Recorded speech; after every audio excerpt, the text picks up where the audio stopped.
नमस्कार। संपूर्ण माया के YouTube न्यूज़ नेटवर्क पर आप सभी का स्वागत है।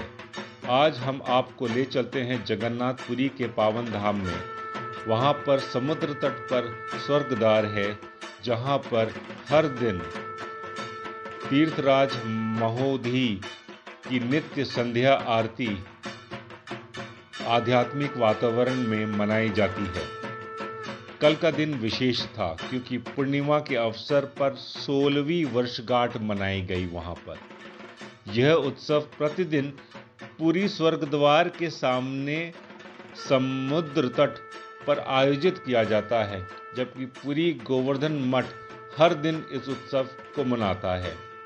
कल के विशेष आयोजन में राज्यपाल गणेशी लाल, केंद्रीय मंत्री विशेश्वर टुडे, पूर्व केंद्रीय मंत्री सुश्री उमा भारती और जगत गुरु शंकराचार्य सहित भारत के चारों कोनों से आए हुए संत इस वार्षिक समारोह के अवसर पर उपस्थित थे।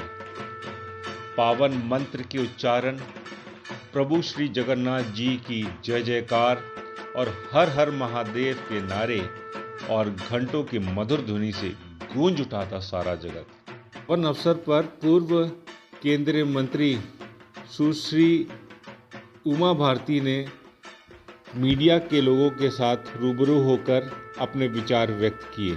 रिपोर्ट रंजन दास द्वारा। आरती प्रसाद कहीं जिबे नहीं। ये विश्व का आधुनिक आरती प्रसाद नहीं गिर जिबा। अद्भुत कार्यक्रम है, इसको कभी बुलाया नहीं जा सकता। और जो माननीय शंकराचार्य महोदय ने कहा है, ये हिंदू राष्ट्र घोषित होगा तो हिंदू राष्ट्र घोषित होगा। यहाँ गौ अवध्य होगी तो यहाँ गौ अवध्य होगी। गाय और संत और स्त्रियाँ यहाँ निर्भय होकर के विचरण करेंगी। गौ, गंगा और गायत्री यही भारत की पहचान होंगी। जिस समय आप महोदय आरती की थी तो उसी टाइम क्या मतलब महसूस हुआ, कैसा फील हुआ? लगा कि हम सारे विश्व को वसुधैव कुटुंबकम की भावना से, क्योंकि समुद्र सबको अपने साथ लिए है, हम उनकी आरती। प्रतिनिधि प्रतिबिंब छाया आपके सामने उपस्थित है, इससे बड़ा सौभाग्य हमारा और क्या हो सकता है। उसको हम किसी पीठ के साथ जोड़े नहीं, ब्रह्मांड के साथ जोड़ना पड़ेगा। गुह्य ज्ञान से जो रूबरू कराता है वही तो जगत गुरु है, और वह जगत गुरु हमारे सामने हमारी आंखों के साथ। भूय श्रृणु परम में बचा, मोस्ट कॉन्फिडेंशियल नॉलेज, जो गुह्यतम ज्ञान से रूबरू कराता है वही तो गुरु है। गुह्यतम ज्ञान से रूबरू साक्षात्कार कराता है। और इसलिए भगवान कृष्ण ने कहा, मन मना भव मद भक्तो मदयाजी माम नमस्कुरु माम एवेश्यसि सत्यम ते प्रति जाने प्रियो। इसको 2 बार कहा है, युक्तमेव युक्तात्मनः मत्परायण। और फिर ये कहा, सब चीज निचोड़ दिया, सर्वधर्मान परित्यज्य माम एकम शरणं व्रज अहम त्वां सर्व। ये भी कहा, पुरुषम प्रकृतिश्चैव विधि अनादि उभौ अपि। पुरुष और प्रकृति का मेल चाहिए, अर्थात सीधे सीधे शब्दों में कहना चाहिए तो चैतन्य महाप्रभु ने जैसे कहा कि लॉर्ड प्रभु जगन्नाथ को प्रेयसी मान लो, सोल को प्रेमी मान लो, अपनी आत्मा को प्रेमी मान लो। ऐसा कर कर भगवान कृष्ण ने बार बार ऐसा बताया।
हे समस्त कार्यक्रम सुआयोजित राज्यपाल महाभाग आरती स्थल को जीवे आम समस्त यही स्थान में रही समस्त दिव्य अमृतमय मंगलमय नित्य संध्या आरती पवित्र